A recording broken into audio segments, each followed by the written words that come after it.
Well, I don't know why I came here tonight. Got the feeling that something ain't right.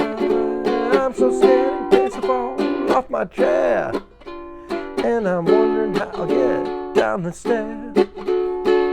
Clowns to the left of me, jokers to the right. Here I am stuck in the middle with you. Stuck in the middle with you, and I'm wondering what it is I should do.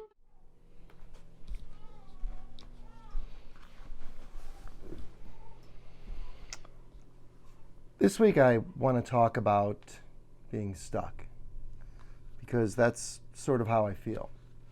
And when we get stuck, we're usually looking for something to change our paradigm and give us something new. And this story is a little bit about that. You know, years ago when I was in high school, when I was 17, I used to journal once in a while. And what's funny was that on the 1st of January 1987, I was actually sitting in my room, and I remember this very well, recounting the shenanigans of the night before at the New Year's Eve party. And I was just journaling, and the news came on.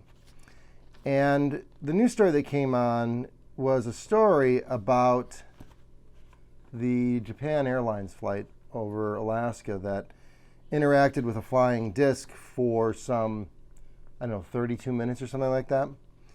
And the pilot, as well as the crew, saw it, and the pilot literally refused to recant the story. And so they quite literally grounded him for, I think it was 3 years.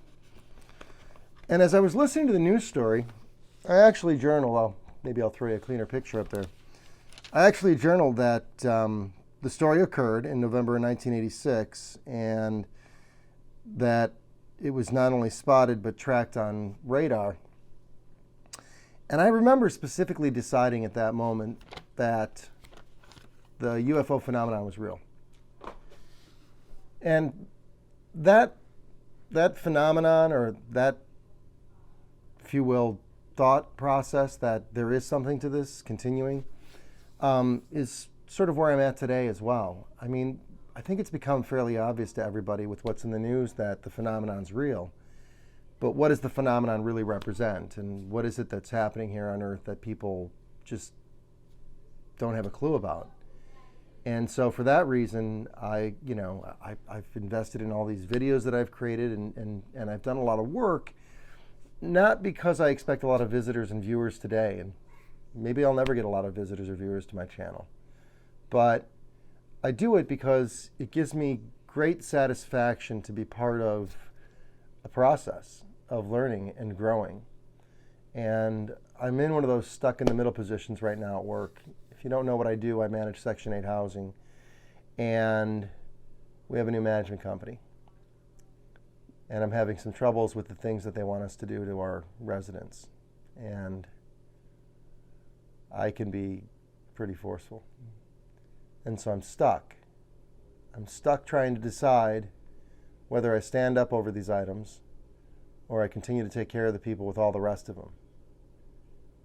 And we do a lot of this in our lives. We get stuck in these decisions that we don't want to have to make. And I made the decision that I was going to stand up.